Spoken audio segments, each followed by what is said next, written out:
Welcome to another special edition of Coach Potato Diary as we get ready for the fantasy football season with another mock draft. Today we are going from the 5th spot on the sleeper.com website. My name is Peter Klein. Thank you so much for watching on YouTube, and for those of you listening on podcast, the show is called Couch Potato Diary. If you're listening, you know that. If you're watching, you might not. So please remember to rate, review, subscribe wherever you can. If you're watching this, subscribe to the channel, like the video, leave a comment. Always appreciate those. So let's get into it. We are going from the 5th spot today.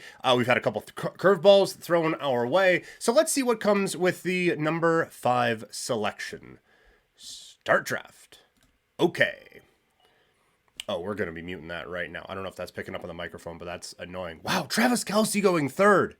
Man, teams have been really messing with us here a little bit. We've had 2 cracks at Justin Jefferson. We've had a couple other things like curveball type things thrown our way. And now we are going with Travis Kelce at 3. So it goes Jamar Chase, Christian McCaffrey, Travis Kelce at 3, Justin Jefferson at 4.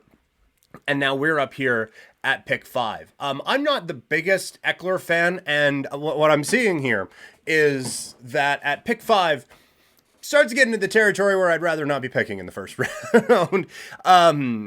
Man.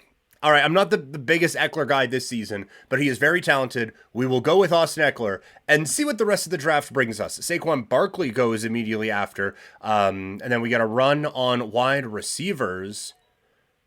I thought I told you to mute. There we go. Our first quarterback comes off the board in Patrick Mahomes. A couple other wide receivers went off. And now here we are with Austin Eckler as our first pick.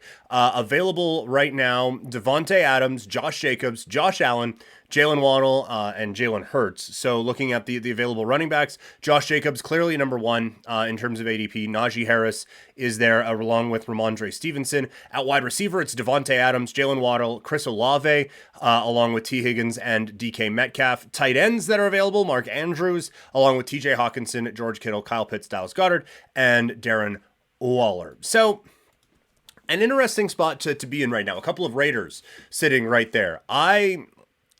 I worry about Devontae Adams with Jimmy Garoppolo throwing the ball to him this year. So I don't love a lot of the wide receiver options here. I am a believer that Josh Jacobs is one of the best running backs in the league, so we will just get running back settled. If you've been watching these, you'll know that I'm not a big fan of that. Team 4 killing it with their receivers right now with Justin Jefferson and Devontae Adams. So it has swung back around to us. After we made that pick, it was Devontae Adams. Then 2 quarterbacks go off in Jalen Hurts and Josh Allen, Najee Harris, Jalen Waddle, which stings a little bit. Was kind of hoping he'd be there.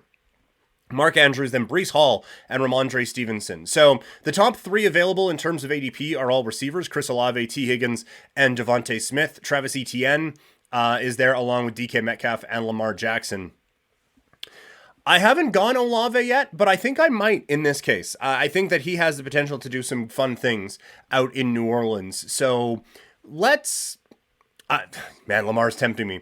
Lamar Jackson is tempting me sitting there at the quarterback spot, but we have talked before about how we don't love leaving wide receivers until the middle part of the draft, so we're going to make sure we lock one in here with Chris Olave, because I feel like I'm not a big Higgins fan, and then Smith and all that, it falls off. Now, Lamar Jackson did go. So did Joe Burrow, but once again, we see a bit of a run on wide receivers. After Kenneth Walker, it went Ridley, Metcalf, and Debo, then a couple running backs, and Aaron Jones and Jahmyr Gibbs. Josh Fields, another quarterback, goes off the board to Team 7. Keenan Allen is going to Team 6, so we, Team 5, are back on the clock. Justin Herbert is available at quarterback. Amari Cooper is there. You're getting into where the tight ends come into play in ADP with TJ Hawkinson and George Kittle. There's also DeAndre Hopkins, Terry McLaurin, and Damian Pierce. Sorry, I've 2 pets in here that are making noises right now. We're probably going to avoid running back for a little bit here. Wide receiver, we're into the spot where I don't love him, with Amari Cooper, DeAndre Hopkins, Terry McLaurin, DJ Moore, and Jerry Jeudy. I feel like we could wait there a little bit. I think we can wait on tight end as well. I think I'm going to go the quarterback spot. We are going to roll with Justin Herbert in this one. I have been saying I want to come away with one of the upper tier quarterbacks and one of the upper tier tight ends. Couple good running backs come off the board. So after we picked, it went Kittle, then Amari Cooper, Damian Pierce, TJ Hawkinson, Miles Sanders, J.K. Dobbins, DeAndre Hopkins, and Drake London. So we are back to us. The receivers again, it is McLaurin, Moore, Jeudy, Watson, Godwin, Ayuk, Williams. I feel like those are all kind of in their own tier. So I think we can wait on receiver here. At tight end, it is Pitts, Goddard, Waller. Again, I don't love those guys either. So maybe we do go with the receiver option and let it come to us with our whoever is left with that 6th pick and go with those tight ends, make the draft kind of make the decision for us. Terry McLaurin is very good. DJ Moore, I think Chicago has a bit of upside in that offense this year. So I'm going to go DJ Moore with our pick there. So Trevor Lawrence comes off. Cam Akers, one of the running backs. So we're hoping that one of the tight ends gets to us. Pitts and Waller both come off, so that's a bit disappointing. But no other tight ends. Goddard goes right before us. I would have preferred that not happen. So now we're down to Evan Ingram for the last one before we cut off into the area where I am uncomfortable at tight end. I am still going to play the ADP game and take a chance that Evan Ingram is still going to be there when this whole thing is up. I am tempted to go Alvin Kamara. It's only a 3-game suspension, and then I can go Eckler, Jacobs, and Kamara as my running back room. I am going to take that opportunity with Alvin Kamara. I feel very good about that. Now we're hoping no Evan Ingram. So it's Lockett, Dalvin Cook, Christian Kirk, Michael Pittman, Javonte Williams, David Montgomery, Hollywood Brown, and Isaiah Pacheco, which means we will be going Evan Ingram probably around early, but I do not want to play in the muck with the tight ends this season. I would like to live in a world where I got to Jahan Dotson eventually, but after our pick, there isn't anyone, maybe Jalen Addison, where I'm like, oh man, I wish I would have had him instead. Waiting to the 7th round to get Evan Ingram seems to be the play right now at tight end. So at this point, we don't have to worry about quarterback. We don't really have to worry about tight end. We can just worry about bolstering our running back and wide receiver rooms. So right now at receiver, we have Olave and we have DJ Moore. At running back, we have Eckler, Jacobs, and Alvin Kamara. I think we're probably, because there's still a few running backs on the board who I like.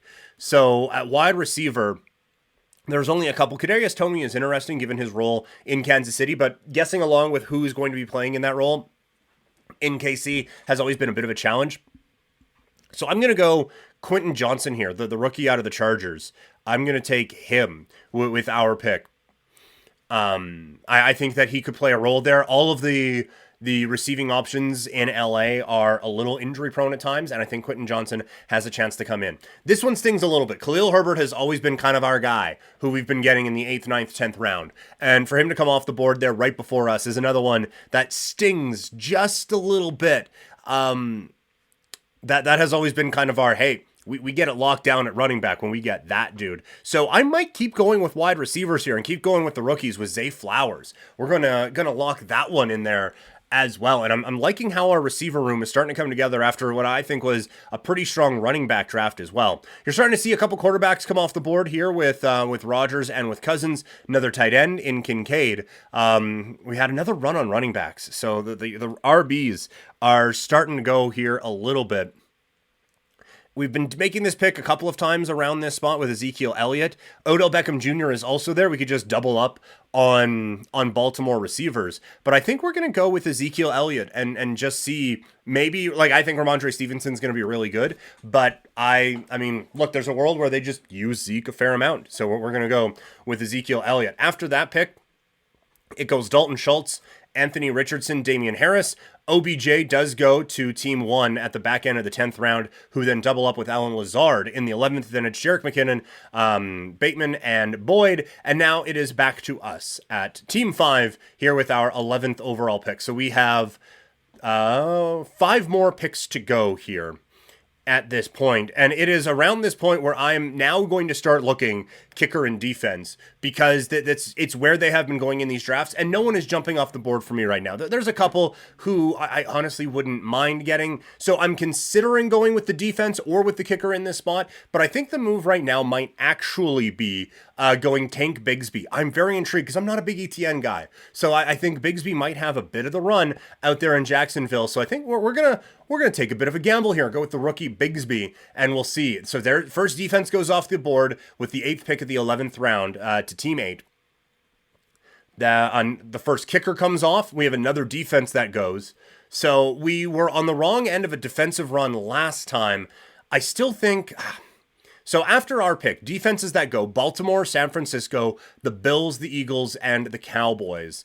You got the Jets and the Dolphins both available. We went Dolphins last time. Oh, accidentally clicked on it. We went Dolphins last time. Let's go New York Jets this time. A lot of talent on that team. So let's give that one a whirl. We're not going to get caught up in the kicker hype. We're not taking a kicker until our very last pick. But now we can kind of see what else is out there. Rashee Rice, rookie wide receiver out in Kansas City. Also, Condre Miller, banged up, but I think an intriguing option at running back for New England. We're not going with the tight end.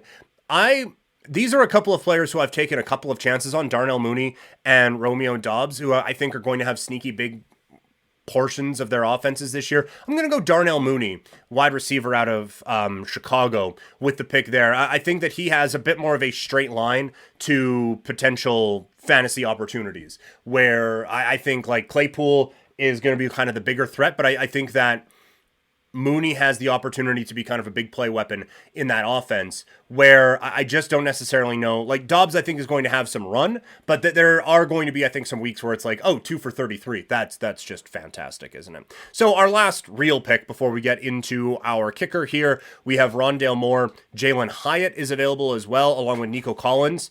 Zay Jones is there for wide receivers. For running back, Kareem Hunt is available, but we've been taking a look at Jeff Wilson a little bit lately.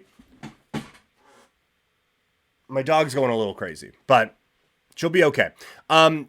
Maybe, you know what? Let's do a bit of an off-the-board pick. Let's go Kenny Gainwell out of Philadelphia and get a piece of that Philadelphia running back room. So I don't love that we're coming away from this one maybe a little bit light at wide. Oh, you know what? At wide receiver, we're doing okay, actually. We'll go through the full thing in a minute. We'll just take the best kicker available, which has always been Brandon McManus. Is there a button to pick him here? No. Out of Temple. Good for him. So that is the pick, and that's how things went. So to recap, our starting lineup at running back, we're going to have Ezekiel Elliott and Josh Jacobs. Our quarterback is going to be Justin Herbert. Our receivers are going to be Chris Olave with DJ Moore. Our tight end is Evan Ingram. And then for our flex, it will probably be Alvin Kamara for most of the season, but we also have Quentin Johnson, Zay Flowers, Ezekiel Elliott there. And we have some depth with Tank Bigsby and Kenny Gainwell at running back and Darnell Mooney at wide receiver. So overall, this isn't, I don't think, the best team that we have drafted so far.